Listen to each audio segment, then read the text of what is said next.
This is Radical Spatial Futures, a project on spatial resistances, collective speculations and radical imaginations. You are listening to Confronting Radical Imagination, a conversation series asking what is the role of spatial practice in contexts so deeply conflictual that alternatives are not even considered possible. In this reflective journey, I confront spatial practitioners from around the globe with the notion of radical imagination. What does it mean to them? Is it valuable? Is it an inherent part of design and spatial practice? What is the role of imagination in wider processes of change? The conversations are structured around a series of material agents, images, drawings, and quotes amongst others, which are carefully curated from the practice's past work. In this conversation, I am joined by James O'Leary to discuss the work of Kreider and O'Leary and together explore the transgression of boundaries, resistance, and the importance of facilitating the capacity to imagine. At the same time, this is also a conversation between Nicosia and Belfast, a parallel look at two fragmented cities and their ways of moving beyond division. Kreider and O'Leary are a poet and an architect, Kristen Kreider and James O'Leary, who collaborate to make performance, installation, and time-based media work in relation to sites of cultural interest and political significance. Since 2003, they have made work in places such as prisons, military sites, film locations, landscape gardens, desert environments, and more traditional gallery venues across the UK, USA, Europe, Australia, South America, and Japan. Their work has been exhibited at renowned venues internationally, and they have published a number of influential books. Kreider and O'Leary's practice, revolving around this entanglement between the spatial and the poetic, offers new ways of seeing, navigating, and acting in ungovernable contexts. Hope you enjoy. Hi, James. Hi there, Laura. How are you? Fine, you? Can you hear me? Yes, I can hear you very well. Yeah, that's good. How are you doing? I am well, all in all, yes. How are you keeping? I'm fine. Are you living in Sheffield? Yes, I live in Sheffield. Yeah. Well, you're from Nicosia originally? Yes, I'm from Nicosia. Okay. Yes. Wow. Sounds like a really fascinating place. I've obviously come across, Nicosia, when you're working on Belfast as a research area, you kind of encounter other people from, other kind of divided cities and troubled territories a lot. So, yeah, I'd really like to go actually at some point and see the reality of, the conditions in Nicosia. I think it'd be really interesting. I was actually how I was planning to start talking to you, because I think in the same way, being from Nicosia and from a young age, kind of becoming interested in the border, but also how architecture, like when I was doing my undergrad, about how architecture, what the role can be, or how can we see these spaces differently. And I think Belfast was always one of these examples that you would look into as a case study in a way, to understand, to compare, to kind of not exactly get an example from it, but see how it manifests in space, or what happened there, maybe what we shouldn't do in Cyprus or what we can do in Cyprus. I guess it's in the same way that in many, like you also talk about Berlin and do this comparison. I've seen in some of your lectures that you use this as well. Yes, I'm really fascinated in these places, because they've all ended up in kind of similar scenarios in some way, but the conditions around how they've come about, and then the kind of quality of how the different places and cities have been divided, in practical terms and material terms, is kind of very, very radically different, so that's really fascinating to me. Please let me know if you decide to go to Cyprus. If I'm there, I will join you, but if I'm not, I will find someone to walk you around. Yeah, that would be really fantastic. I'd love to take you up on that offer. Yeah, that would be really great. I don't know, I think sometimes I'm a little bit removed from the context in Cyprus now that I'm in Sheffield. And I find it very useful once in a while to go back to Cyprus and to tell people in the space and more situated about what I'm working on, and like kind of get the reaction, because I think my work starts from there, but it also needs to go back there once in a while to like give me the reality shock back. Absolutely. There's nothing that really beats kind of being like in position in these places, and meeting people and being able to touch things and kind of walk up to them and understand how things are changing. That was certainly something that I found was really interesting when I was, doing the research on Belfast primarily for my PhD. It was like over 6 years or so. Okay. Going back and forth between Belfast and London. I'm based in London at the minute. But actually just kind of going back there periodically, you get a sense of like subtle things changing. Yes. Just like slight modifications, slight changes.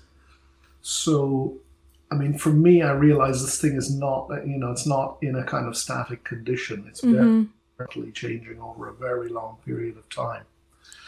So yeah, it's a really interesting animal, I think, in that respect, What got you initially interested in the case of Belfast? Because I know you're from Ireland, right? But not, you're like from the southern part of Ireland, right? I'm from Cork, which that is like on the south coast. South coast of Ireland. Yeah, it's like historically a big port town like Belfast. So there's kind of some similarities in ways between Cork and Belfast. But I think initially what got me into the subject of Belfast was just simply, I was born in the early 70s. So as you can imagine, once it was like from of the era of the Troubles, it was something that you were just encountering through the media and TV and,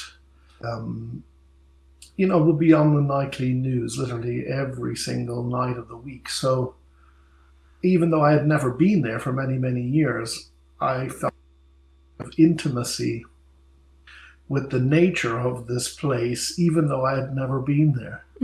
It's quite a strange situation. It's like when you go to New York or Manhattan for the first time. And you feel like you have a slight deja vu about it, even though you've never actually been there. I had that with Venice. So I went first time to Venice this year. And I was like, this is so strange because I feel like I've been here before, but I've never been here before. Exactly. So it was very like that kind of thing. And then in 1998, which was the year of the the Belfast Good Friday Agreement was signed, was actually then the first time I actually went up to Belfast. Kristen and I, my partner Kristen, we worked together as Kreider and O'Leary, but we're also, we're in a relationship for many years. So we went up there really as just a way to kind of, explore that place and get a bit more acquainted with it. And we did one of the, if you go to Belfast, there's this classic method of going to see, different places in the city. You back taxi, and Belfast taxi drivers are very loquacious. They can, they give a really interesting kind of personal point of view on the history and the Troubles and that kind of thing.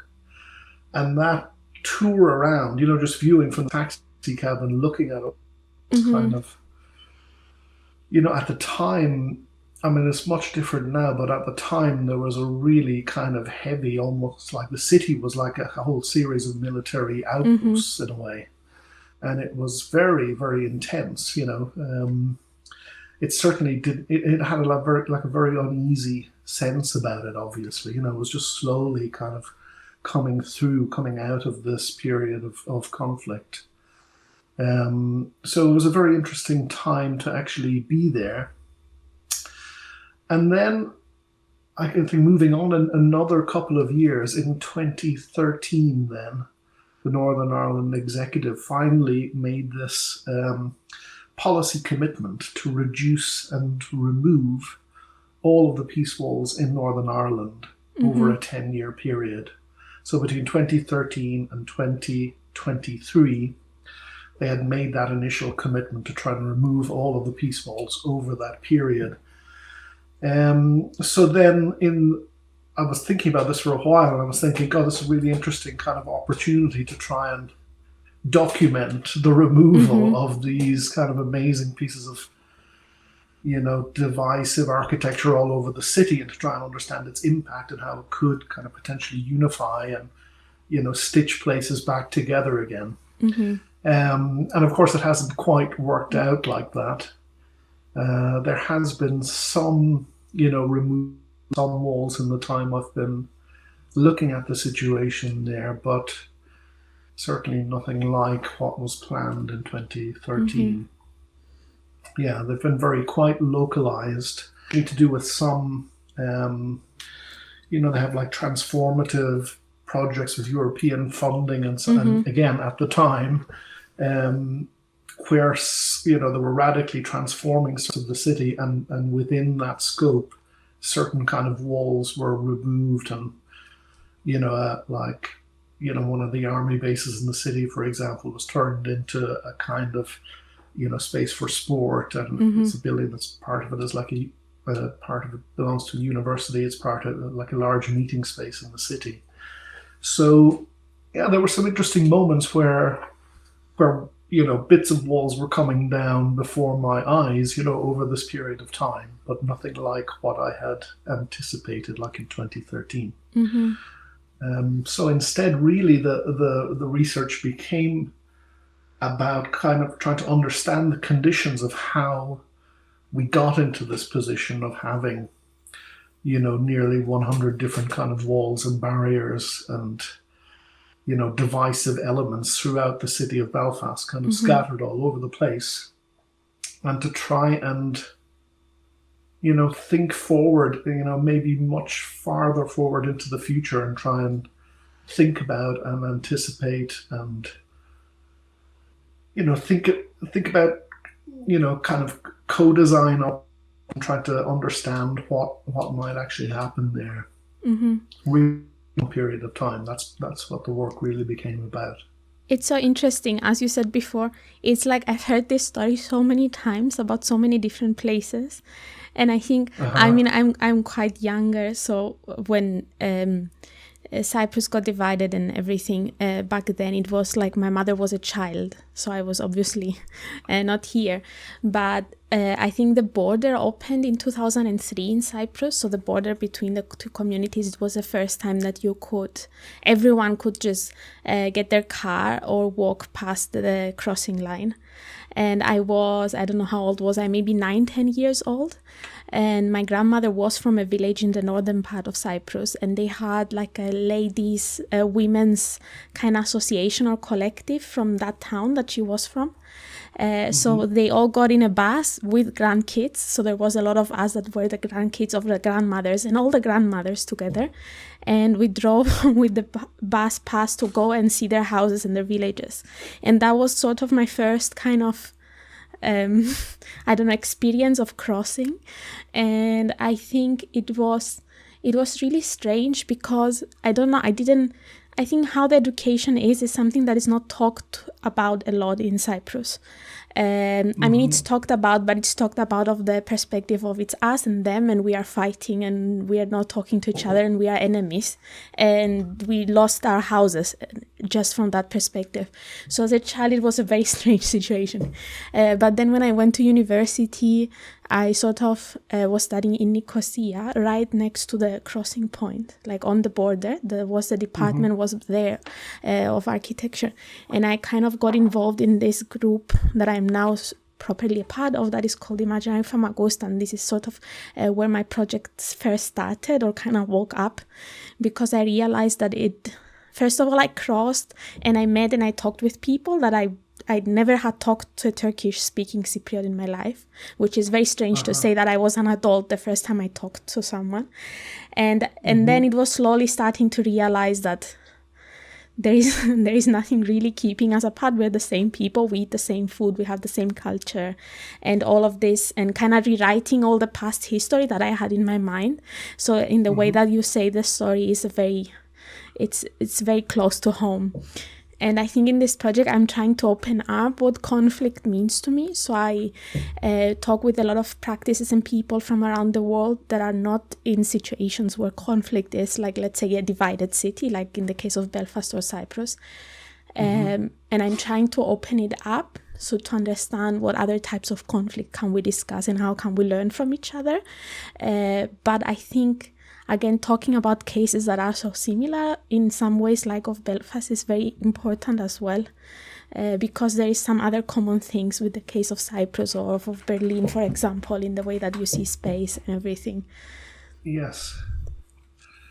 I mean, there's, I think, really interesting overlaps in that, if you go from one side of the peace lines in Belfast to the other, there are certainly subtle differences, but I think to maybe the uninitiated, they may not seem that radically different, and it's certainly, I think, one of the things that I saw in interviews, in the very early days in the Troubles in 1969, I'd be like interviewing, say, British Army representatives and stuff like that had just come from Aden, like other conflicts around the world, and had landed back in Belfast or gone to Belfast, and they were saying how they couldn't literally tell, one side from another, that it was really just difficult to kind of distinguish between who was who if they all got together in a crowd. It must be really weird because, as you said, it's not a continuous wall. So in Cyprus, it's not easy to cross without knowing that you cross. There is like a barricade, and there is barrels and fences and wires. But here you might have the wall and then not have the wall. So it's like a very strange thing to me that I want to go and experience, because I don't understand how it is actually crossing. I mean, I think that's one of the key things that when I present about the peace walls in Belfast, is that genuinely I think people don't understand that the kind of nuance of that. In that, if you look at, say, Nicosia or Berlin, the most famous example, you have a continuously dividing structure that splits things into kind of one side or another, effectively. But the reality of the geography of Belfast means that, people live in different kinds of pockets, kind of cheek by jowl with one another. And generally you'll have one community that's affiliated, say, with one side, and then another side with another. I mean, increasingly, there's not just kind of, two sides to the story in Belfast. Increasingly, it's becoming a much more diverse population. And, it's not so straightforward maybe as it used to be. But what's really interesting about that is that because there's all kinds of little pockets that are interlocked and adjacent to one another, the walls are completely fragmentary, and they start and they stop, and some are quite small, relatively speaking, in scale. They might just literally kind of turn a corner in a strange way, and then they'll butt against a building, and then that will be it. And that will form a sufficient kind of edge, to allow, some sort of, tensions to be reduced potentially just in that particular local area. So, the pattern of peace walls in Belfast is really like follows a pattern of these kind of micro conflicts in areas where rioting has happened historically and so on. And I guess some have become, over time, they coalesced into much longer and larger structures, like the Falls Shankill peace wall, which is probably what would try to visualize a peace Belfast. That's the one they would usually have in their minds. Yeah, but I think it's really useful to actually visit there and see, the conditions there. So I'd be really happy to, maybe we could head over there sometime. And I would love that. Show you around. I've been meaning to go now that I'm closer, let's say, like than from Cyprus. I'm closer because I'm in Sheffield. But I came just before COVID. And then COVID happened, and that sort of changed the whole system, also how I do travel plans. I don't know, I used to travel much more easily and openly, let's say, but now it has sort of changed. But also the PhD, and I did other things before here in the UK. But I definitely want to go, and if you happen to be there, or if we happen to go at the same time, it's even better. This is, I just have some images that I will pop up once in a while. One thing that I just wanted to ask you now, because it came up. So I used that grid sort of as a way to not structure exactly the order of things, but be able to pop up things. So this is something that you said in the Boundaries 2020 lecture that you gave with Kristen. In the end, like sort of in the discussion, you mentioned this.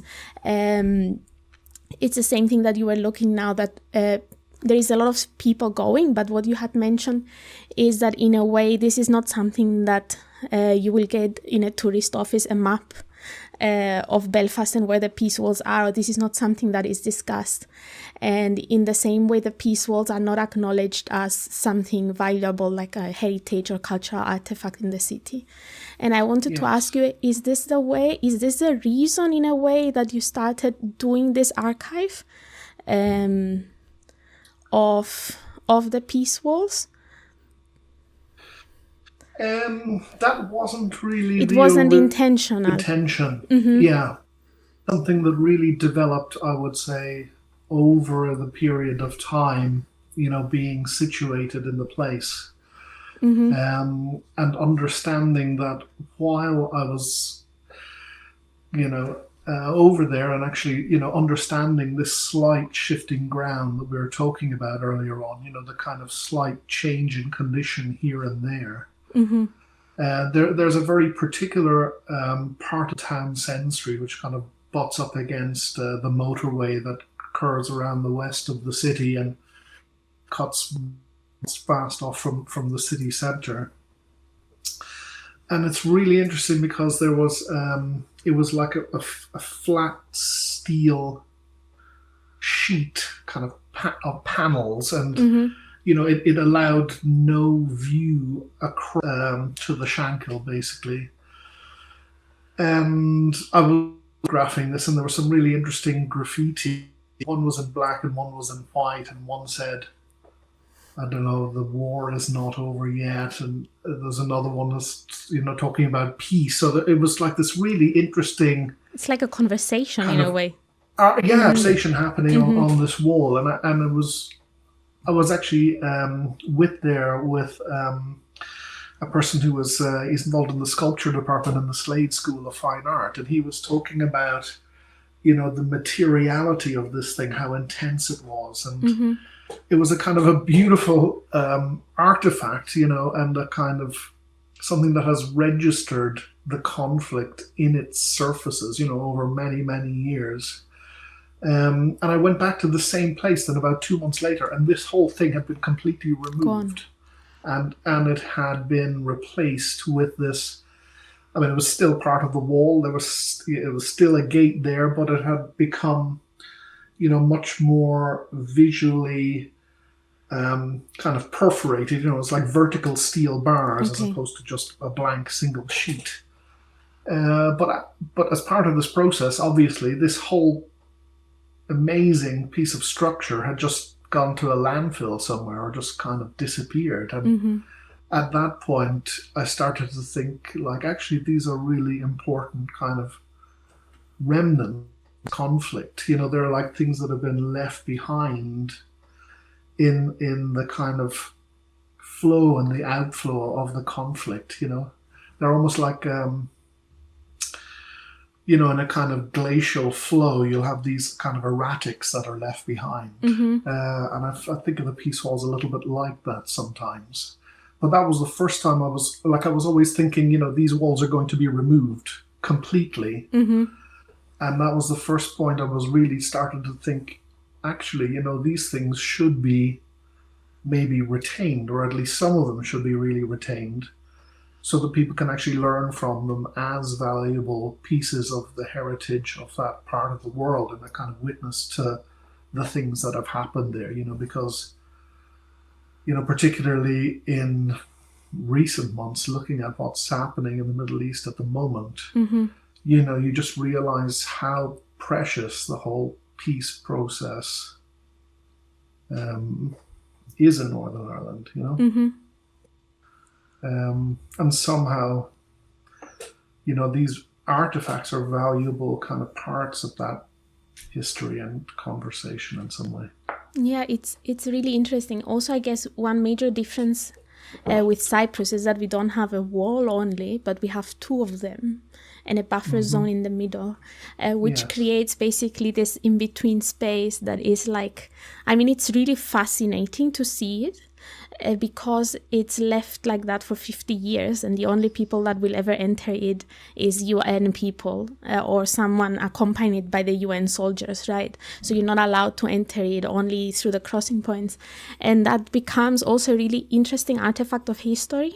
So you can, because you see through it in some places you can, there is just gates so you can look through, and there is the buildings with the signs from the 60s, and then the wall is always also full of graffiti and things like that. So it's a similar kind of layering, I guess, of history inside, and it's always a conversation of how this will be kept or how this will be transformed in a future Cyprus that we don't know if will ever happen, but let's hope so.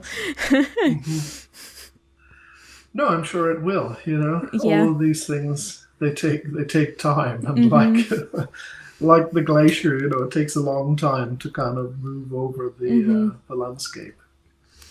But it is fascinating, I think, what happens to these things, once these processes play out, because I do feel it's really valuable, to somehow think about these things in a curatorial sense. Are incredible. Another thing that I wanted to ask you is, I know that you organized in 2019 this Peace Walls 50 years gathering in Belfast. And I found that like really fascinating. I was like, when I saw the poster, I was like, I wish I was there, but it was in the past, so I cannot travel in the past. But I sort of wanted to ask you I don't know, how was it? How was your experience taking all of these different people and being with them in Belfast in the space and discussing with them and walking with them?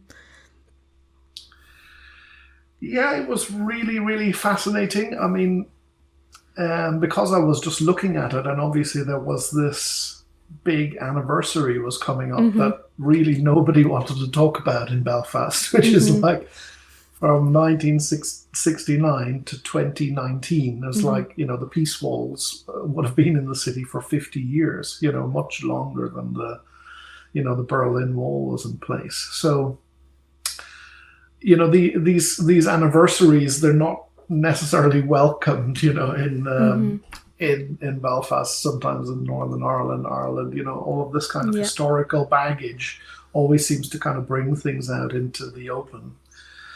And at the time, actually, that it was also during the whole kind of Brexit, argument was unfolding at the same time. And actually, during the weekend of the conference, there was a big conference at Queen's about the whole Brexit issue. So, there was a lot going on in the city at the time. But it was fascinating because I tried to bring together what I experienced trying to understand this whole kind of territory is the fragmentary nature of the whole experience for me, and that all of these different entities were kind of fighting all over the city, but they weren't necessarily coming together, collaboratively to talk about these things. So I tried to pull together lots of different facets. So people, say, for example, from different residence groups of people that lived along the interfaces by the different peace walls. There was different academics involved. There's people from the Department of Justice who are overseeing the takedown of the walls over time. I had people from the police force, from people from Belfast City Council, people who are interested in conflict research, people who had done oral archiving around the peace walls. People from the Belfast Interface Project. So yeah, there was like a really interesting group of people coming together really to talk about things. And then at the same time, I mean, there was a conference which happened over the Saturday, but there was also like a walk that I organized that kind of went through and on either side of the major Falls Shankill peace line, and exhibitions and lectures and so on. So yeah, I was really trying to kind of bring together and pull together people really to try and think forward beyond that 50-year, line, and try to think, maybe speculatively what might happen over the next 50 years. Yeah. So how did it go? Like, I don't know, now, like, looking back at it, it's been like, I don't know, some years now. Do you feel like it was impactful for the people that joined? It was an important conversation? Or I don't know, how do you reflect on it after this time? Yes, I think it was certainly worthwhile doing. I mean, from my own perspective, I learned a huge amount in doing it, because, trying to pull together like that, there's a whole lot of practical things that need to happen, that are kind of collaborative in nature, and you realize, where real collaboration is happening and where it's not. You know what I mean? Like, there was a really interesting moment where I was organizing the walk along the Peace Hall, and it was happening in an afternoon. And along the length of there's a number of different gates, and at 4:30, 5 o'clock, 5:30, they all just kind of completely shut and then completely close off the whole, the falls from the Shankill, effectively. So to make this walk happen with the timetabling of the conference, I had to actually apply for special permission through the Northern Ireland Department of Justice, to get an official permission to have all of these gates left open. And then in order to do that, as part of that process, I had to talk to political representatives on either side of the line, so to speak. I had to talk to the PSNI, Police Service of Northern Ireland, about security aspects of it.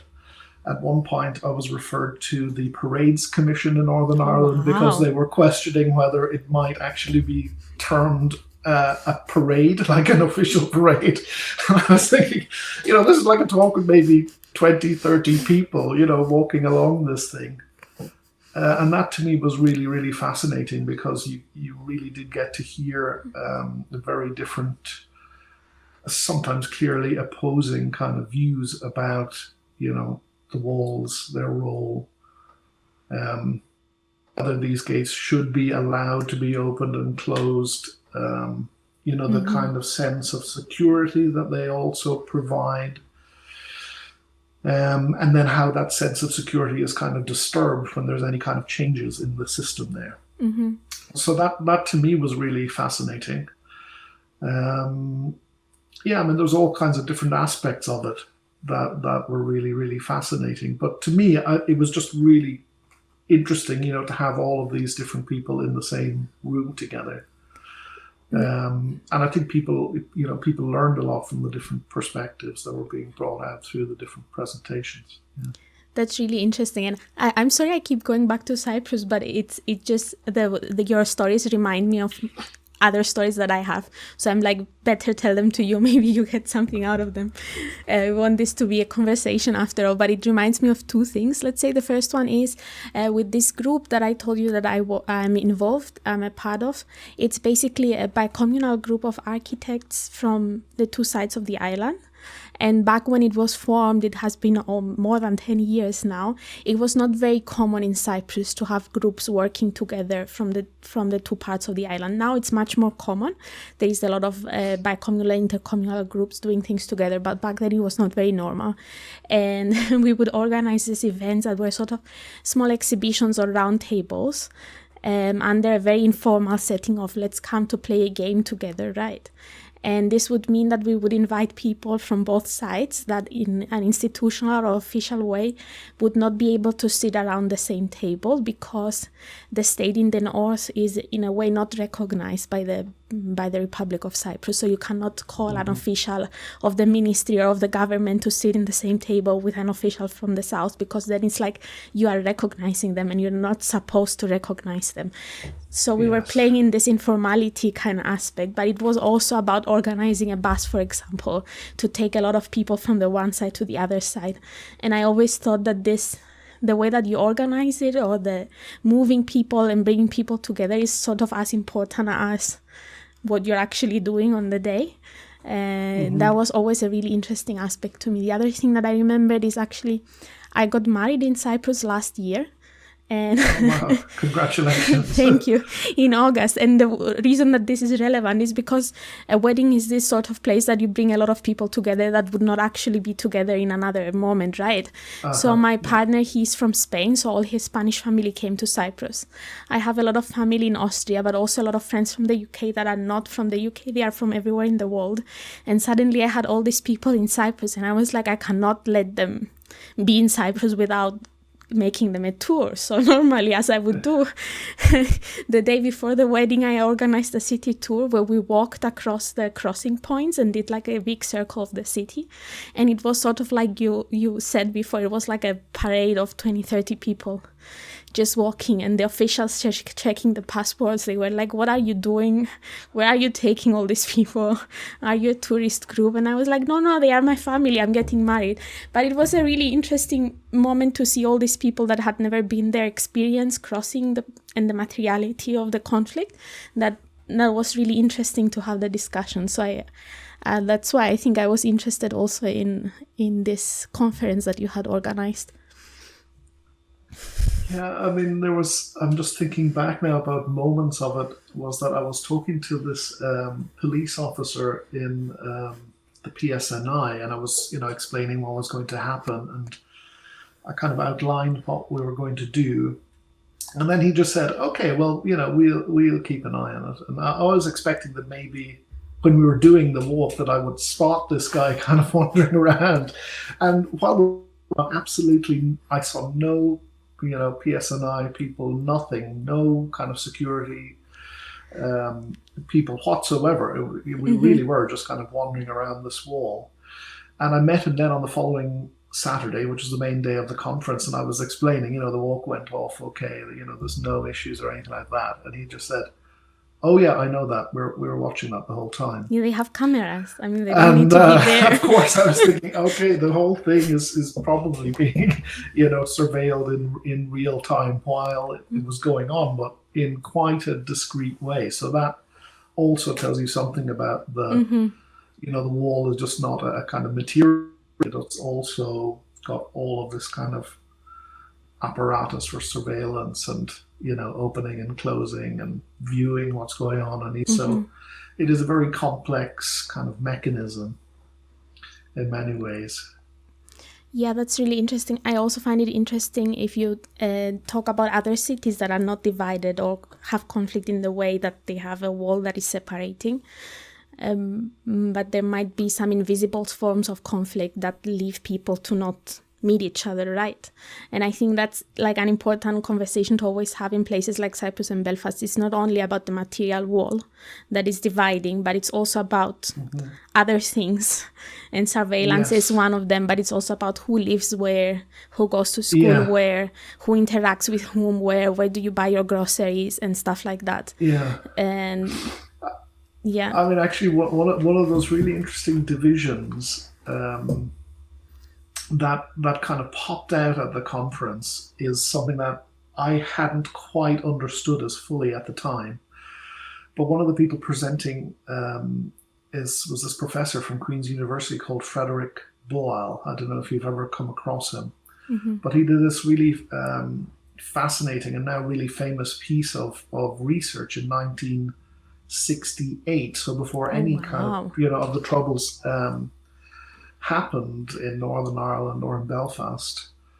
And he basically did this research along what is now the peace line. And he would ask people, for example, like where they went shopping, where they went to buy their newspaper. And he was kind of trying to understand these patterns of movement. And he found along Cooper Street, which it was at the time, it's now Cooper Way, which is the line of the main peace line, is that there was a very clear division of how people used the space and how they moved. It was as if the wall was there, but the wall was not there. So I've heard about this before, but I thought that that it was, but the wall did not exist back then. That's really it's like he in a way speculated or was able to see where that wall would be before the wall was built, which is really interesting. Yeah. But it was just really interesting the way he, the way the questions were posed. All of a sudden, you could really get a kind of scientific understanding of people's behavior and how they understood that division. Mm-hmm. But there's the big walls in Belfast and Derry and elsewhere. They define a really clear division, but of course there's a huge amount of dividing lines in rural areas in the north and Northern Ireland border areas that people do understand. There's a very kind of distinct line in the landscape where local people will understand the dividing line. But frequently, there's nothing material there to evidence it. It's just, understood communally that's how it is. Mm-hmm. That's really... So that was really fascinating just to kind of meet him as well. I hadn't met Frederick before, so he's a fascinating person. I sort of noticed, I don't know if this is an assumption, but up to you to stop me or not. But I sort of noticed that your work that is related to Belfast has a little bit of a different approach than a lot of other work that you do as part of Kreider and O'Leary. And I also saw that you have this book coming up that you like on your work on ungovernable spaces. Yes. And in my mind, which again might be an assumption that I have, that's why I wanted to ask you. This is a way for you and Kristen to bring at the same time the knowledge and the approach that you have from Belfast and all of that was gathered in the project, and kind of face it with other places in the world and other forms of ungovernability that you wouldn't normally just discuss in comparison. Like no one would think to discuss about Gandhi's Salt March project and Belfast in the same book, right? So I see it as a way that you bring the knowledge that you have from these two types of approaches that you have in your practice and take it together to face it and to see what comes out of it. Am I wrong? Yes, I think what we now term as ungovernable spaces. I mean, we just handed in the manuscript for this book, which is going to be out in 2024, but I think probably later in the year now. That's always like that. When I see something is being published in the start of a year, I'm like, okay, I'll wait another half 1 year. Yeah, I mean, it's called Ungovernable Spaces, but the subtitle is Community Formation and the Poetics of Resistance. So really, we're looking at other places that we've been to and we've done some research in or looked at in some way. Sometimes we've gone there and done a kind of installation or piece of work, looking at very specific places where certain communities have been formed through a kind of process of resistance or trying to deal with certain conditions of governmentality, whatever they might be. Okay. So yeah, they are from all different locations. They're from Chile and India and Chicago, and then the closing chapter looks at the current conditions on Lesbos and that becoming a kind of over the past number of years, I guess since 2015, a kind of new frontier in the migrant crisis. So yeah, that was really like I guess an earlier project, and in a way the thinking about Belfast came out of thinking about those other things that we were looking at places that were quite far away geographically. And at a certain point we thought like, well, hang on, what about Belfast is, very close to home here, but, it could very easily fall into this kind of matrix again.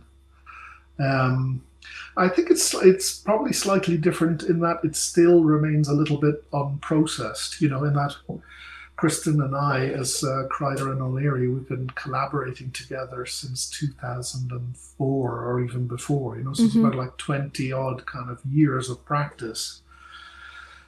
And over that period of time, sometimes we're working very kind of collaboratively as a pair, working on projects together. Sometimes, one person has more of an interest or takes on certain aspects of the project, and the other is kind of, intervening or there for certain things. It depends on how things work. Well, I guess because this was my kind of PhD research, like, Kristen was involved in certain aspects of the project, certainly at certain times, because she just has a different point of view, and she has, she comes from a background in poetics and literature and that kind of world.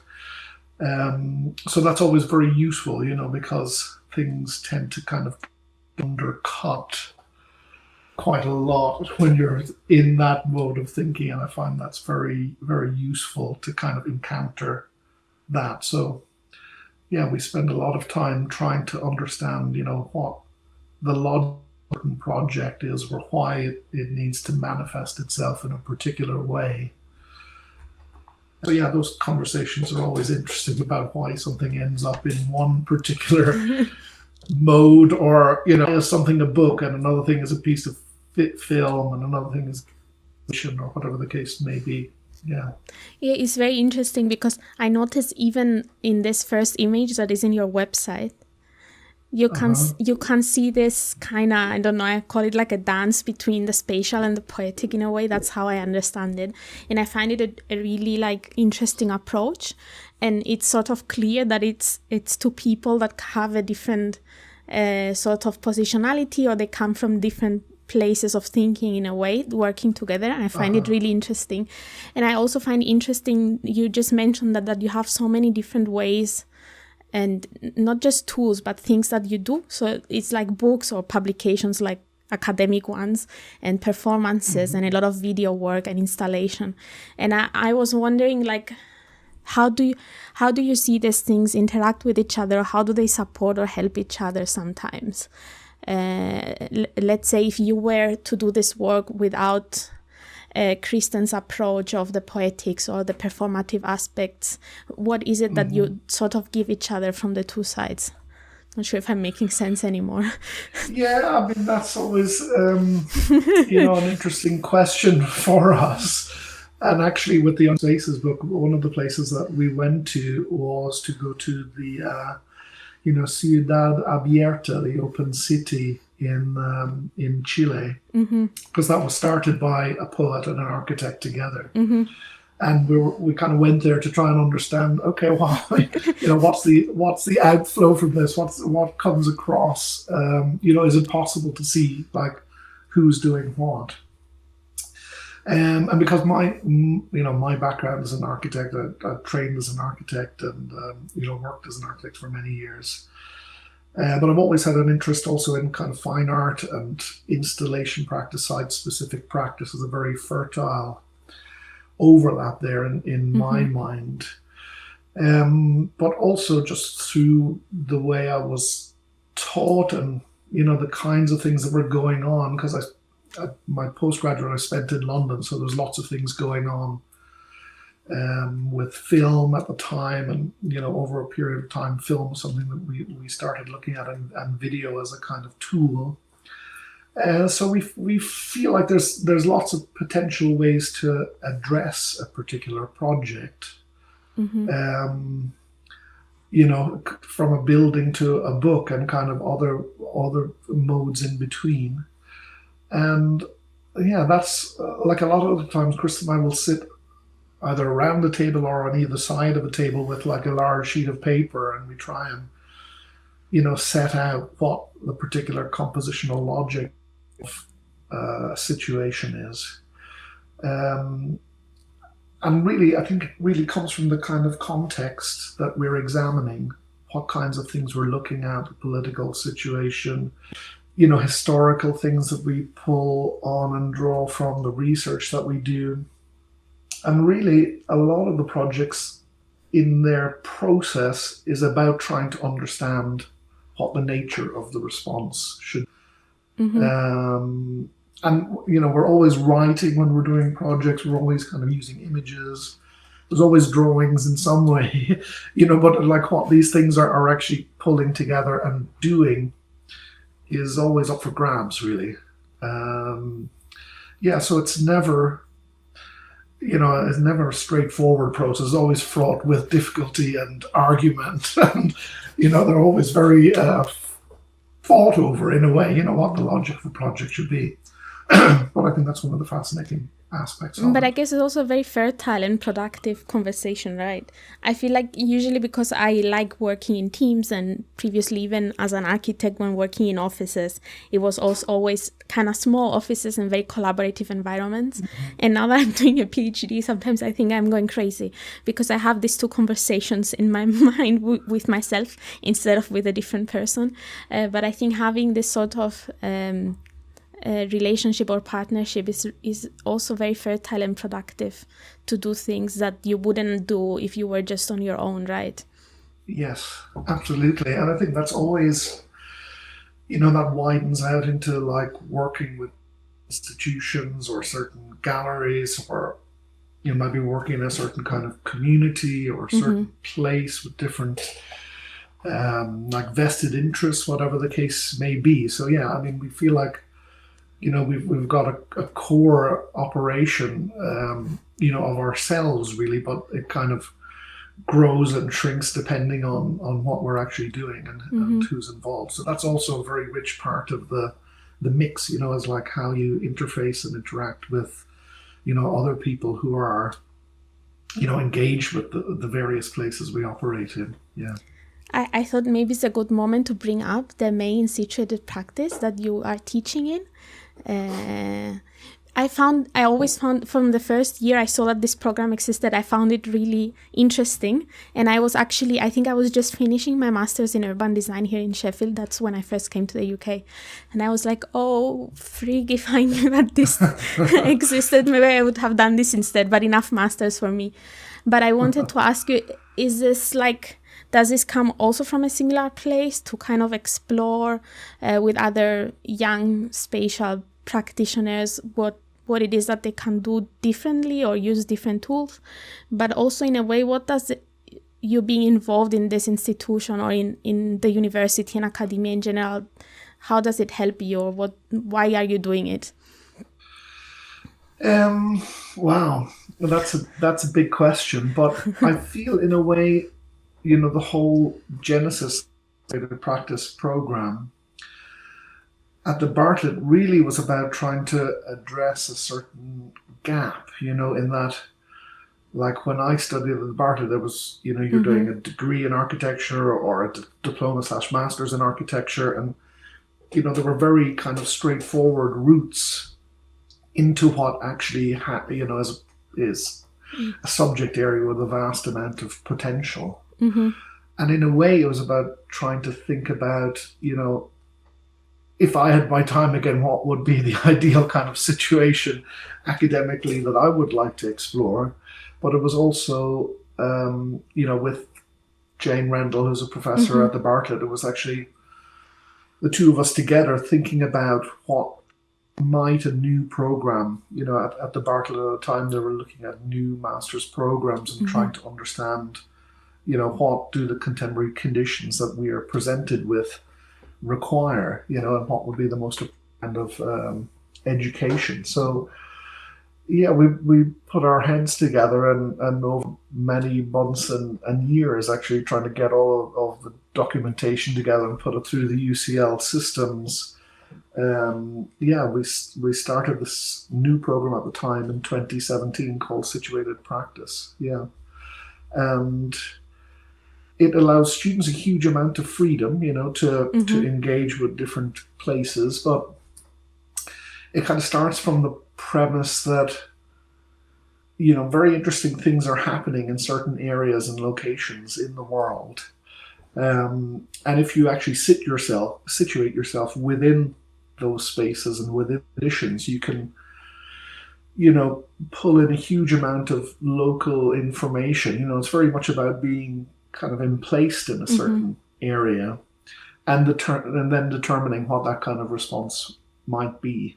So like we provide students with, theoretical skills, with skills to actually read a certain place and an area. We look at using sound and video and film as a way to kind of disseminate and explore certain places. So it's been a really rich seam of projects coming out of there since 2017. So yeah, it's been really fruitful, I must say. So in a way, I mean, it's very much aligned in terms of methodology with the way we operate in any case. And Kristen, I mean, we're both academics, obviously, as well as working together. And like she's been running research programs, PhD programs at Goldsmiths, and now she's doing that at the Slade and UCL. So, the academic parts of what we do is very much kind of dovetailed into our own practice and the methods that we use and that kind of thing. Yeah, I don't know. I find that most of the people that I talk with, maybe not all of them, but like a very big percentage of the practices that I discuss that also come from very different places and also do very different types of practice. They, in one way or another, have a collaboration, or they work in the university, or they are in academia in some form or another. And I think in some cases it's also monetary, because many times you cannot make enough money to survive on this type of work, right? And because you're very passionate and you don't want to just do normal architecture work in that sense, academia is a space to do that. But then it also becomes a space, I think, for many people to stop and reflect and do research about the practice that they're doing. So I think it has that a relationship that is very interesting. And I also see in myself, like being now in the University of Sheffield and teaching students, it's really, really impactful for me, especially because I'm interested in practice. So just being with students and seeing how they see the world and helping them to imagine their practice and what they want to do and what type of practitioner they want to be, I think it's like also very inspiring for me in a way. Yeah, I mean, there's so much, different possibilities and potential of what people involved in contemporary practice can do these days. I think, it's really interesting in say the 20 plus years I've been living in London now. It's really interesting to see over that time period, the support networks and funding streams and, possibilities that allowed, certain types of work to happen that, form this kind of beautiful ecosystem. Over that 20-year period, it really has kind of narrowed down very, very dramatically. And that's a real, real shame. I feel like the cultural sphere is being hollowed out, in a way that was so rich, really, when I arrived in London first. I feel like, the same possibilities that were there when we started operating, and doing these kinds of projects, the possibilities to do them now, were we starting out again, I think would be a very, very different kind of proposition, Why would you say that is? Because I was not aware of this kind of difference. I thought that it would always be hard. I don't know, because I guess I'm also not from here, so I don't know how the situation was 20 years ago. So what changed? Well, I just think, there's much less funding available, for example. There's much, institutions have much smaller budgets to be able to do interesting things. So over the years we've been commissioned to do different projects, whether it's like at Tate Britain or, in Ireland, say, for example. I mean, a good example is like, almost one of the very first projects that we did in this space called the Cork Women's Prison, which is in Cork, where I'm from. And we had just encountered that space initially as this really incredible kind of spatial environment. And just tried, in understanding how interesting it was, we then approached the local art gallery to see if they would be interested in doing, working with us on trying to put some sort of installation in there. That became very difficult, but then Cork became the European Capital of Culture, and we found a way to kind of fund that project and make it happen, and, had a whole series of different components to that, where we're going to different prisons in Ireland and doing creative pieces of work there to try and understand, the sense of incarceration from the prisoner's point of view. And it was an incredibly rich project, but I honestly don't think it would happen. It would be possible, something no. like that. Yeah. Okay, that's really interesting to see this difference. I also wanted to go back to in the video that you have in the Situated Practice website.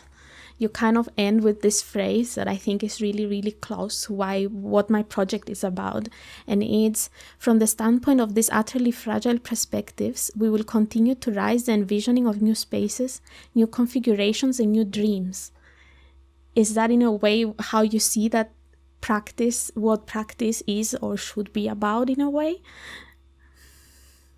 Or Absolutely. like, how do you reflect now? I like to do this thing sometimes. I find like people get quite shocked because I just shoot at them things that they said years ago. And they are like...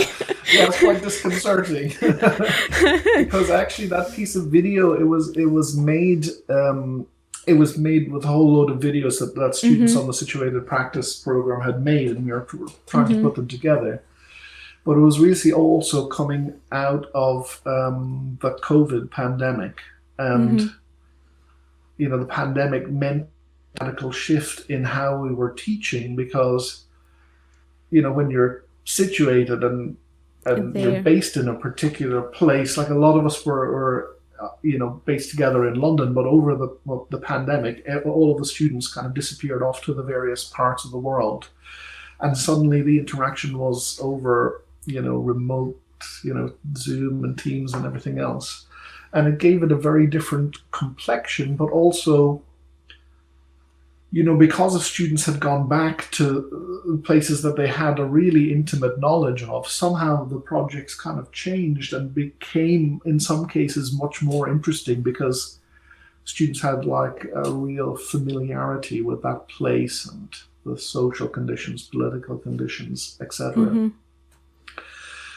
So, yeah, that piece of text, I wrote for that video, it was really kind of coming out of that situation and trying to think about, how do we move forward out of this, and I think, the space of the imagination and the potential to dream and to dream big, when everybody's space seemed to be so reduced over that strange time period. It was a real kind of celebration of that potential, really. I mean, I've also seen that in instances, I did not find this on your website or published anywhere, so this is what I wanted to show. But you do talk in some of your presentations, like you seem to be presenting the archive and the work that you did in Belfast, and then in a way you switch from the present to possible futures, right? And I found that really interesting, the way that you try to. It's almost as if what you're saying is maybe we need an archive for the future of Belfast, like for different futures and different possibilities, and you start trying to speculate on what it could be or what could happen. And in a way, I wanted to ask what this means to you, and in a way, why you are doing it. Well, this came out of one of the things that I encountered on my, the research journey that a PhD naturally is. And one of the things I came across was this really interesting document from 1972 in the Public Records Office in Northern Ireland, which was a kind of plan for how to deal with the areas of confrontation in Belfast. So they were thinking at that point about what they could actually do. And of course, the answer was to put up more walls to kind of make more space between different communities by putting, industry in and trying to create a kind of buffer zone, a cordon sanitaire, as it was known at the time. But one of the people involved on that committee actually insisted on having almost like a right of reply to the main part of this report, which said that if these things were implemented, that it would take the city 50 years or more to kind of unravel the damage that might be done with these kind of activities. So, I mean, I had always intended to do something very direct and practical as an intervention for the practice part of my PhD. And for a long time I was aiming to work on this site between the Short Strand and inner East Belfast, which there's like a couple of streets basically where nobody has actually been, Okay. in a long, long period of time, because, there's not normally these buffer conditions. They're just in little pockets in Belfast. So I was trying to look at this buffer zone and see, was it possible to make it into, maybe a community garden or gathering space or something that you could actually access it from both sides of the buffer and could become, a collaborative space. But then there was there was a really intense murder basically happened just around the corner while I was in discussions with the Department of Justice, who had access to the space. And then all of a sudden it was just completely shut down. So at that point, I had to really think, what is the outcome of this kind of research? If we're all looking at all of this whole historical condition. And one of the things that I noticed was that there seemed to be a real, almost like a poverty of imagination about what this space might be in the future, how it could be transformed, how it could be radically different, radically interesting, that would acknowledge what had happened there, but would somehow become transformed in a really interesting and fascinating and authentic way, So that's when I really started thinking about, a 50-year duration project for the future of this part of Belfast, which is not something you take up lightly. And I've almost been doing it like in secret, because if you put things out there, in a contentious environment like this, it can become really difficult. But it's something that I'm still working on. I'm actually going to present on it at Trinity College in Dublin in March at this conference called Imagining Past. Yes, I saw that conference. Yes, yeah. So, and it's like, looking at futures and pasts in various ways. So, yeah, I'm going to try and present more of it, hopefully more coherently at that event in a month's time. No, I find it really interesting because it also kind of responds to this kind of theorization of the radical imagination that I'm especially interested in. So in a way, in my PhD, instead of using the concept of the radical imagination as it was formed in the start by, Castoriadis, for example, I use a more contemporary kind of theorization of it that comes from two researchers from Canada, Max Hyven and Alex Kasnavish. So they discuss the radical imagination, and specifically in social movement research and social movement theory in general, and how they see it. It's this ability to, first of all, say things shouldn't be as they are, which is something really hard. Like for us, it might be easy because we're talking about a city that is divided and we're like, okay, this shouldn't be like this. But in other cases, let's say if you're talking about capitalism or the ecological crisis, it's sometimes hard for people to say these things shouldn't be as they are right now.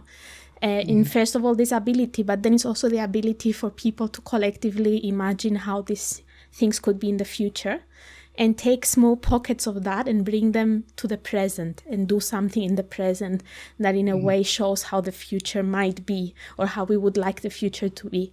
So this is sort of this theory, and it was not part of my project, but it became at some point when I came across it. My supervisor, Doina Petrescu, I don't know if you know her, but she came across this article online that talked about the radical imagination. And this was before I started my PhD. I was sort of writing my proposal, and she sent it to me, and I was like, this is exactly what I've been feeling and what I think is the importance of work that happens in this sort of critical practices in places that have some sort of contestation. But I didn't have the words to express this. And now I do have the word. That's why I sort of took it and I'm trying to push it to see if it's something that is also relevant to other people. So I feel like a lot of the work that you're doing, it talks about the past and kind of understanding the past through histories, through maps and collecting and videos, but it also has to do with the present and the situation. But in a way, I see that you're also trying to project and speculate to the future. But as you say, it's a little bit unclear because I think it's really a hard thing to do. It's also hard to do in the case of Cyprus in a way. Yeah. Yeah, it's fascinating because Castoriadis we touch on in the Ungovernable Spaces book. And we talk there about, he has this distinction between, or it's like different phases in between the radical imaginary and then the actual imaginary.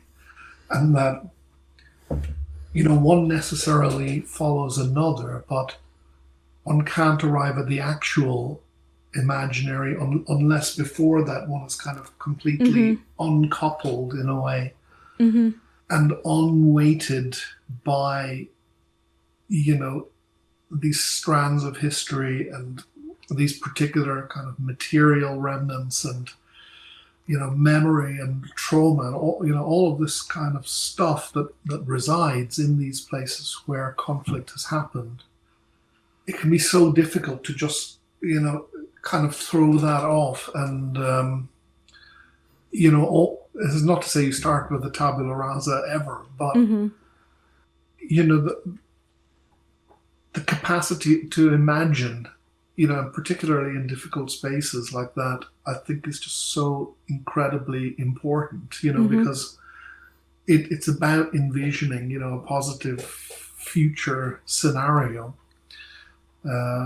for these places. And I think that's so important, because I think the weight of history is frequently just, locks situations and places and communities into a certain kind of pattern that is not always useful, or positive. Yes. So I think there has to be absolutely leaps of the imagination and radical thinking and a kind of upturning of the current order and conditions in order to try and move on and push forward into a future that may not be comfortable for everybody, may be different in many ways to what it is now, but it does not always have to be a negative version of what might be there. It's just really so important, but that capacity somehow needs to be fertilized, and you almost need to create the conditions around that kind of imagination can be unleashed. In a way, what I think and how I see it, Hyven and Kasnabish that have written like different pieces of work on this, they worked in a social movement sort of activists, like what you would call, I don't know if that makes sense, traditional activism.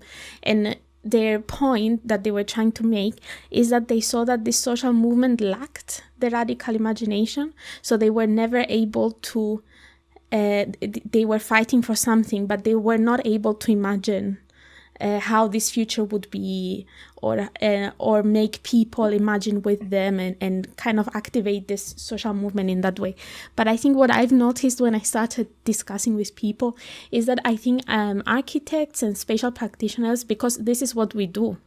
I mean, even in traditional architectural practice, you imagine something that doesn't exist yet, and it's a building, or it's a future society, or it's a city that doesn't exist, and you design it. So I think that we have this ability to do this that other people maybe don't have in the same way.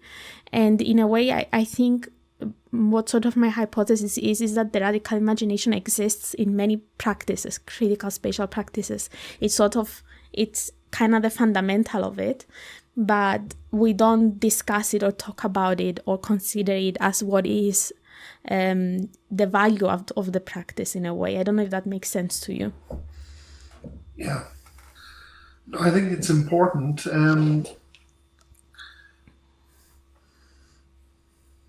So, as you were speaking there, I just slightly lost my train of thought now, because it's something you were saying actually sparked something that I was thinking about, but I've just lost it now again. Sorry about that. No, it's okay. I'm sorry. I'm just saying a lot of things, and whatever comes to you, please.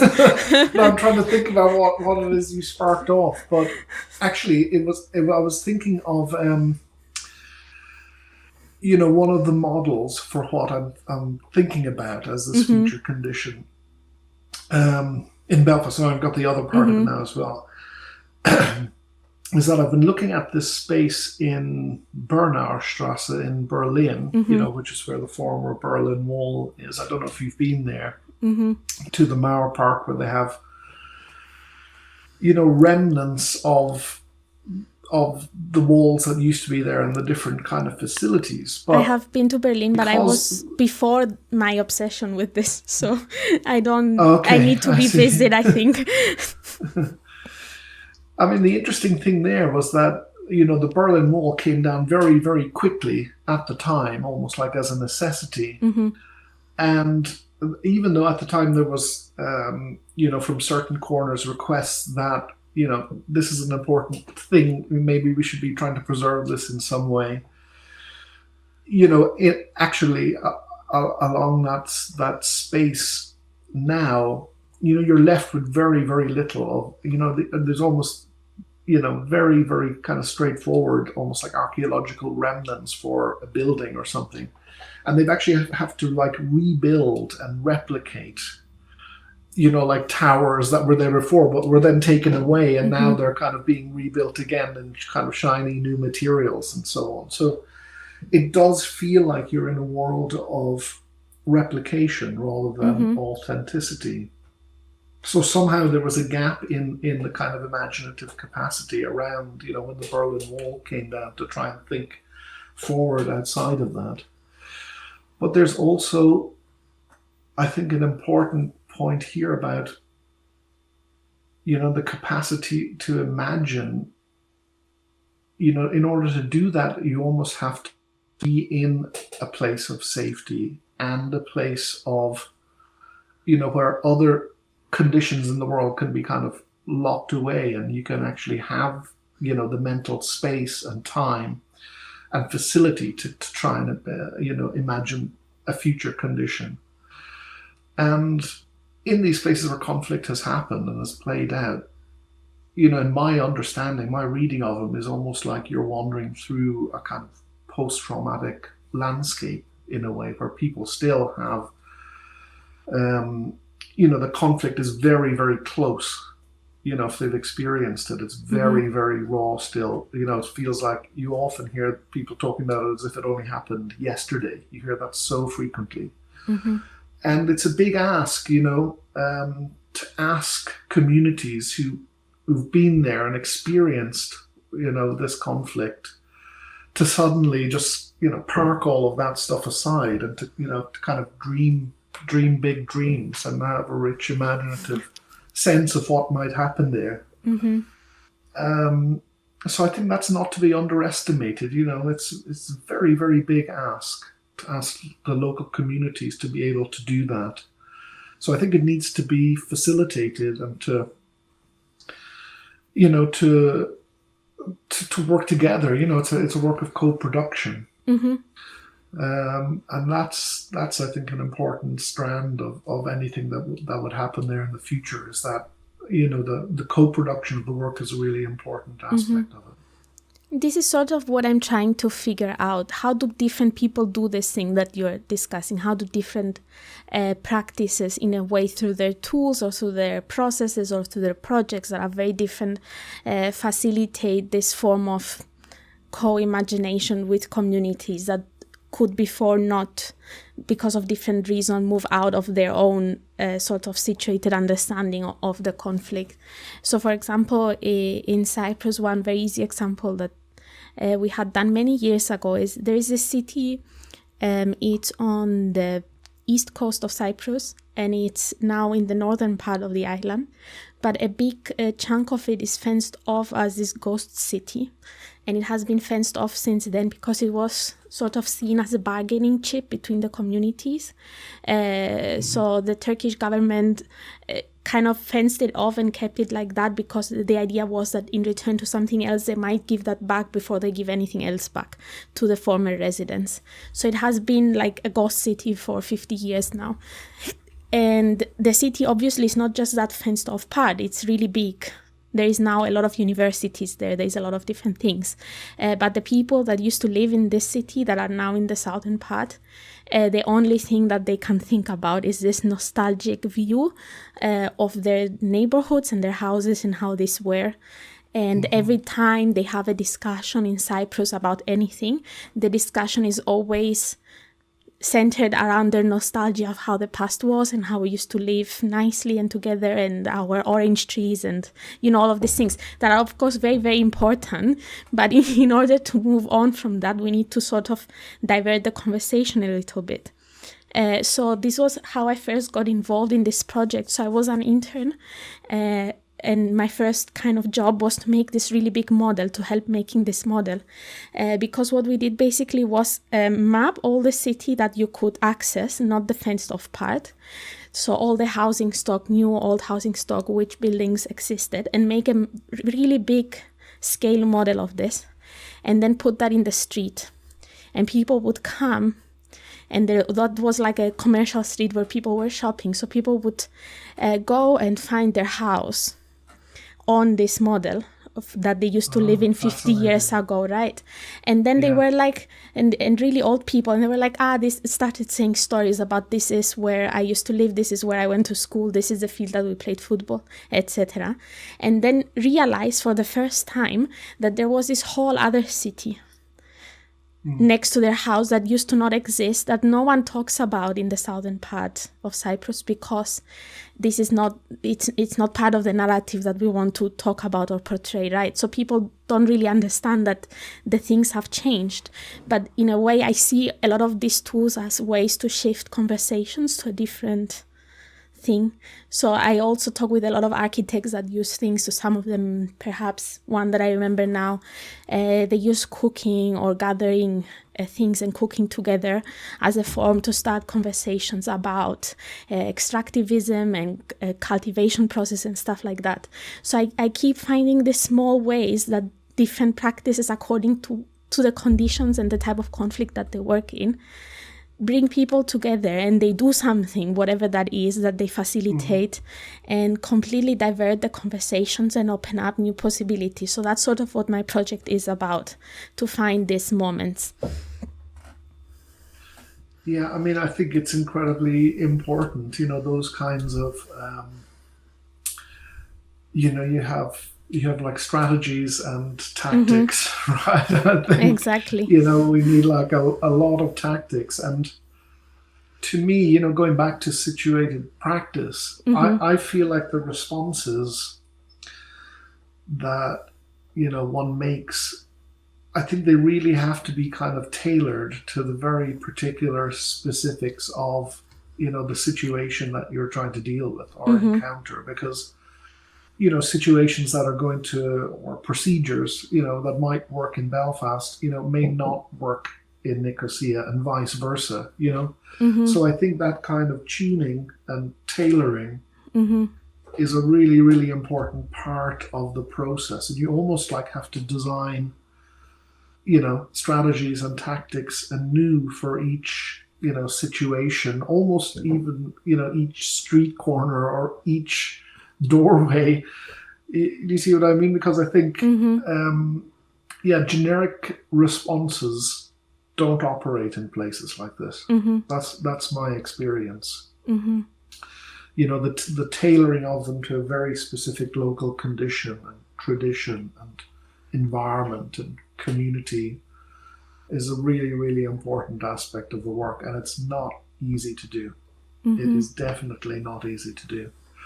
And actually, I mean, I've had a very, rich education in architecture, I would say, but that aspect of, working with people, participatory practices, pulling people together and try to envision a kind of shared future is not something that certainly with my generation of architects, it wasn't something that was really on the menu of what we were learning. You know what I mean? And I think it's only now, I mean, we touch on these things, on the situated practice program, but that's only because we feel that it's such, necessary work really in the contemporary context that we see ourselves in. But I wouldn't be, put off by the fact that it's challenging, because, that's just the nature of the beast, really. I mean, it is very challenging, but it is what it is. And I think the motivations of people that do this sort of work, and maybe their approach is not in the way of what type of tactic or tool do they use or what strategy do they have, but there is, in a way, for me, an underlying something. There is something underlying that is common and shared. There is this landscape of maybe it's values or ethos or way that you see the world or ethics or I don't know, whatever we want to call it, that is in a way shared. And this is also something I remember now. I'm picking my screen back up. Like I could not for the heart of me cut down this quote, but oh wow! So it's the whole piece, and we don't have to read the whole of it now. But it was in your shared lecture again in the Boundaries 2020, and it was Kristen sort of introducing the ungovernable spaces kind of text, and she brought this question of ethics and how we move from the us versus them to the me and you yes. personal, but also this very, very important question of how ought we live together, how do we learn to live together in this very unknowable world. And I thought that this was a very not just important question to ask, but a very interesting and thoughtful way to bring it forward. And I kind of wanted to ask what it means for you, like, and in your practice in general. Oh, wow. Like how do the things that you do or the way that you think kind of go towards this question of how do we live together? Yes, this whole question, I think, impacts on pretty much everything that we do, really, and a lot of it is, something that we try to unfold in the Ungovernable Spaces book. I think, it's back to a very basic ethical question, really, of being able to look somebody else, in the face and have a conversation with them, and, not try to sneak anything in to a situation or try to, to be underhand about something, to be kind of open and transparent, and I think be honest, with people as well about the difficulties in a certain situation. I mean, I think there will always be, conflict is something that's been with us for a very, very long time. It doesn't look like it's going to be disappearing anytime soon. I think, bearing that in mind, that there's not some sort of utopia where everybody kind of gets will be along. Happy, yes. It's like trying to engage in a situation with the reality of the situation, and there's a kind of real politic about that way of operating, is that you have to acknowledge the situation on the ground, as it were.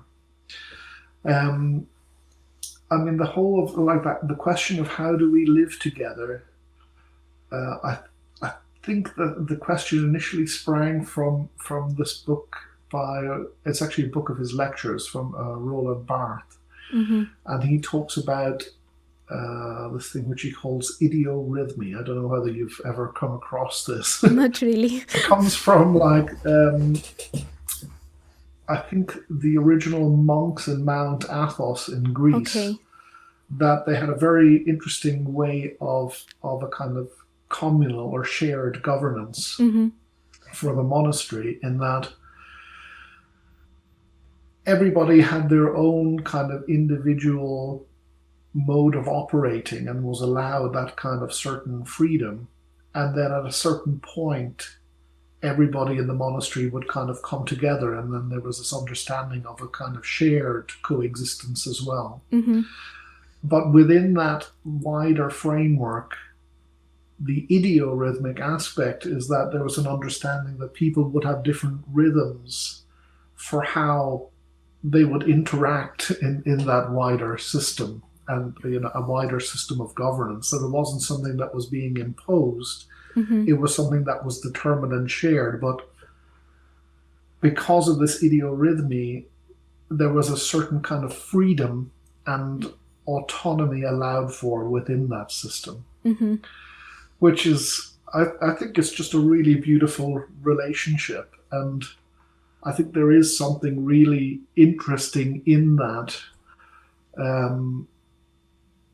in terms of how we might all live together, that we have this shared wider understanding, that we have all our individual kind of creative or, various things that people do.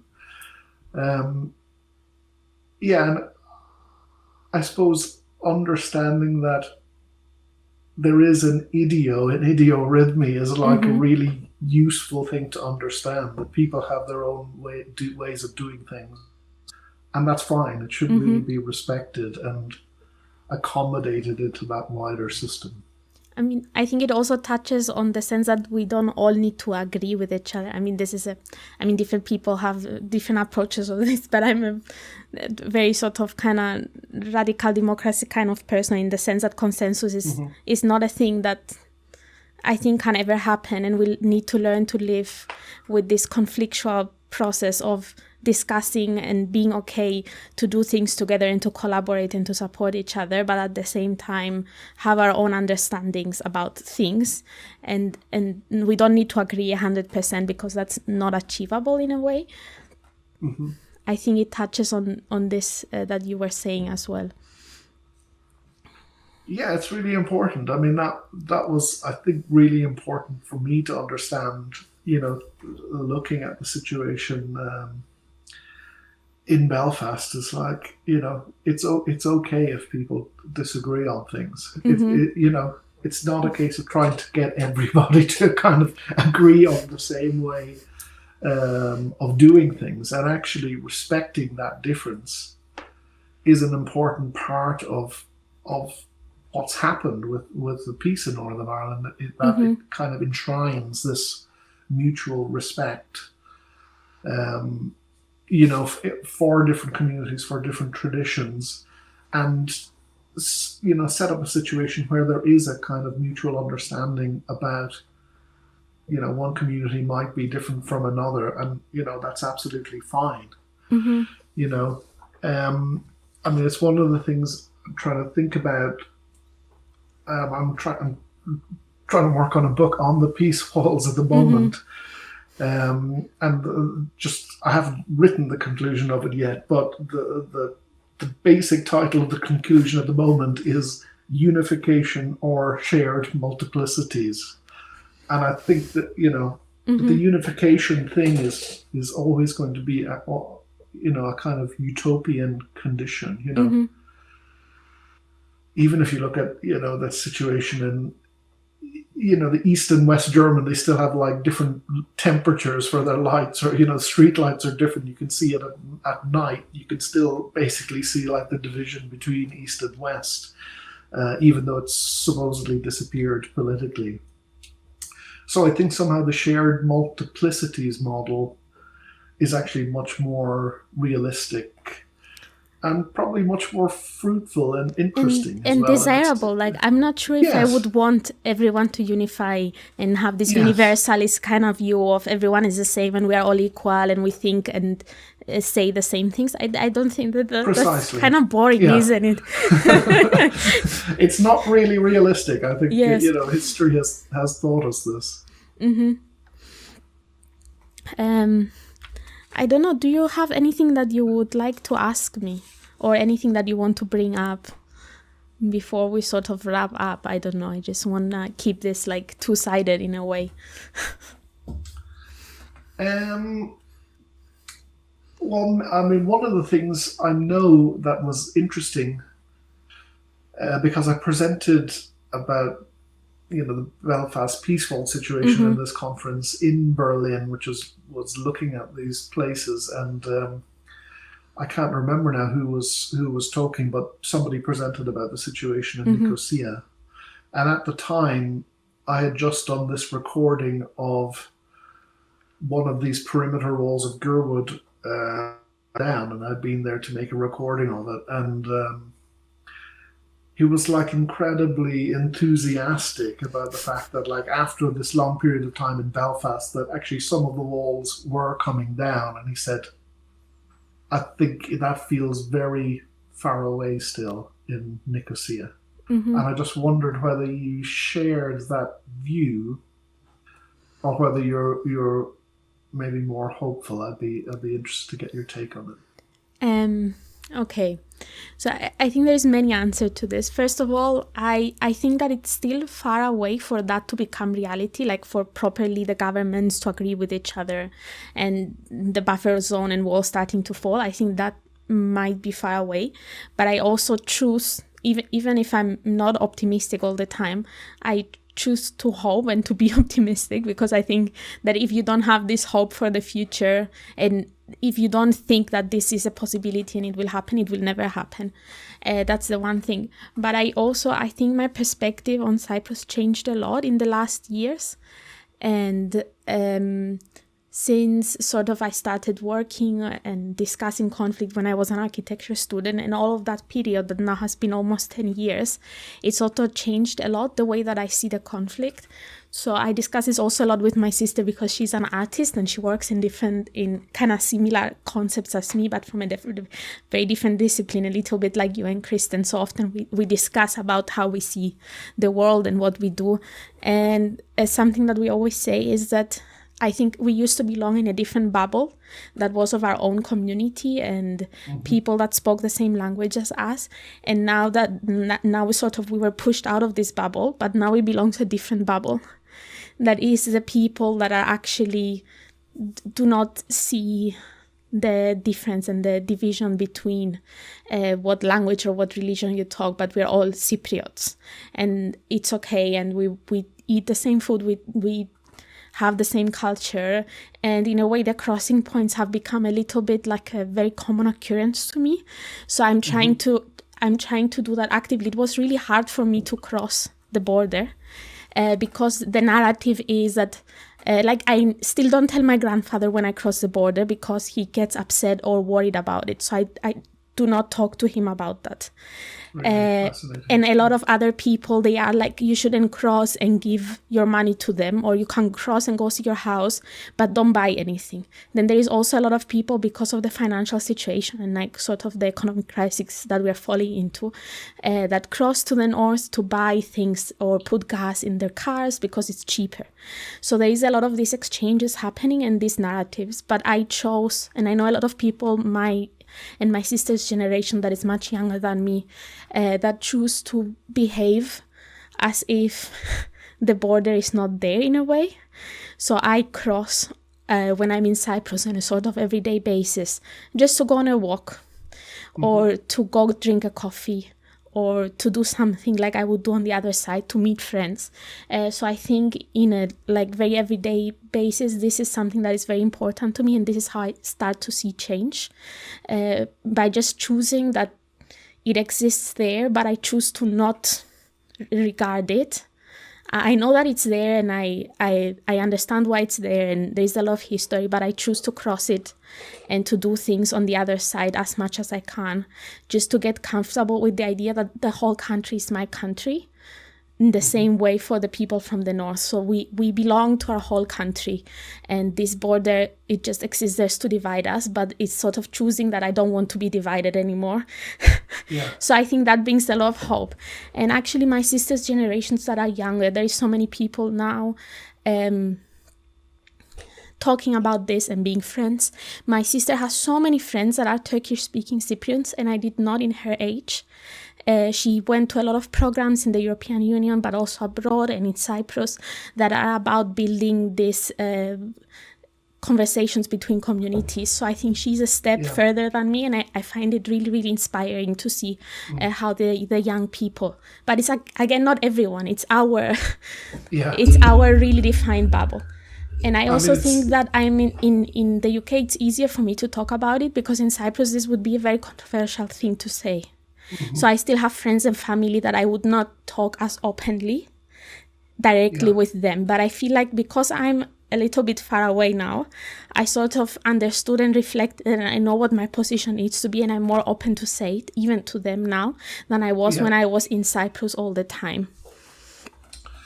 Well, it seems like to me, you're saying that there was a situation where one side doesn't even recognize the other, so they can't come together and have a conversation. I mean, really is the first step to any of these processes, becoming, different in any way. Is like, that's certainly the situation, throughout the Troubles, until people with very, very different views, very different political beliefs, very different opinions on this unfolding situation came together and actually started discussing, a different mode, and nothing really happens, So I think what you're talking about is actually very positive, because it's about making a decision toward engagement. And then, if you keep following that kind of process, really anything can happen, Yeah.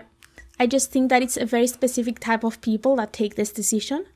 And we still have a lot of steps until this decision is taken by the officials, let's say. But Yes. I think we're moving towards there, and there is a lot of people that are sort of actively and more openly talking about the situation, which I think is a positive thing. Yeah. I mean, there's always going to be, a certain element of, in the world of politics where, maintaining is actually, more practical and less trouble. And I think that's why the status quo gets maintained for such a long duration of time, because, there's very good reasons for keeping the situation as it is, but I think we need to challenge that kind of, reductivism, really. I think in the case of Cyprus, this is awfully true right now, because we also slowly are finding more natural resources like gas in the sea, basically on the AOs of Cyprus. So there is a lot of different people, including Israelis, British, Turkey. Everyone says that they have to have a hand on that. So that's a whole new conversation. But I think for me, what is completely relevant in this specific moment of time is that the UK still have sovereign bases in Cyprus that are controlled by the UK and that belong to the UK. It's UK land. Also because of Brexit, that land is not in the European Union anymore. And what the UK is doing right now is sending military planes to refuel in those bases to go to the Middle East. I did see that. That's really interesting. Cypriots and the government has no sort of power of any sort to say you're not allowed to do that, because that part of our country doesn't belong to us. So I think this is kind of like a continuation of its colonialism. That's what it is. And they definitely, it's to no one's benefit except Cypriots' benefit for Cyprus to be unified again, because everyone has a piece on it right now and they want to keep touching it. If that makes sense. No, I completely understand that. That's that's the vested interest question, is that people don't always have the ideal motivations about why they like things to remain in a certain pattern. And that can be a very tough nut to crack, I think, at times. Yeah. I have a question that I make to everyone before I sort of end the conversation. And in a way, I guess it's like a hopeful question, but a bit of a speculative one. So it's like, if you closed your eyes and we were in some point in the future, in 5 years, 10 years, 50 years, up to you, and the things around you that you would like to change through your work, but that you would like to be changed, have changed. What does it look like? Where am I? What has changed? Wow. God, that's a really interesting question. I mean, we've been talking so much about Belfast, is that I think it's really interesting when you look at the historical fabric of the city. Before the Troubles, it had this kind of like beautifully integrated streetscape and, you could look down along the lines of these brick-built houses, because so much beautiful brickwork in Belfast generally, and you could see the edges of the mountains and the city. But now, over the course of the conflict, so much of that, the streetscape has completely changed. There's like dead ends where there used to be continuities. There's there's just so many strange cul-de-sacs, like unnatural stoppages in Belfast that I think, through some sort of extended process, they'll be looking at things like urban design, looking at streetscape and, all of this kind of rich kind of infrastructure. And then I don't think this is a nostalgic thing to say, but that kind of seamless integration of the city, to see that return would be a really kind of beautiful thing, Like there's this really interesting spot. It's like right at the end of Bombay Street in West Belfast, where, at a certain point, like the whole street was set on fire, and, there's different stories about how it happened and so on. But when they rebuilt the street, they made this roadway to kind of reconnect, the Falls and the Shankill in West Belfast, in a future time period. Okay. And just directly adjacent to this road, there is like the largest part of the Peace Wall, in the whole place, this gigantic wall. And it would just be really interesting to think, what that, the start of this new road that was like this hopeful gesture that was built in, at a very, very difficult time as a kind of act of hope in a way. It would be really, I think, beautiful to see, what might happen to that road if, it was somehow kind of transformed with some imagination into the future. Thank you so much. Yeah, it's been a pleasure. Thank you. Yeah, it was a really nice conversation. I feel like lighter, if that makes sense. Yeah, I've really enjoyed it. Thanks very much. Yeah. And thanks for the work to put into the images. I'm really shocked by how they're very beautiful. And, they are your images. I just put them in a document. No, I think you've transformed them in a very interesting way. So thank you so much. The Confronting Radical Imagination Conversation series is hosted, written, researched, and edited by Lara Sharf. The Conversation series is part of the Radical Spatial Futures project, funded by the ESRC, supervised by Professor Doina Petrescu and Dr. Tanzil Shafiq at the School of Architecture of the University of Sheffield. Special thanks to James O'Leary and Kreider O'Leary for joining the conversation. Follow their work on their website, Twitter, and Instagram. To follow the RSF project, check radicalspatialfutures.com or Radical Spatial Futures on Instagram. Playing in the intro and outro is Fairy Tales by Daniel Zahn.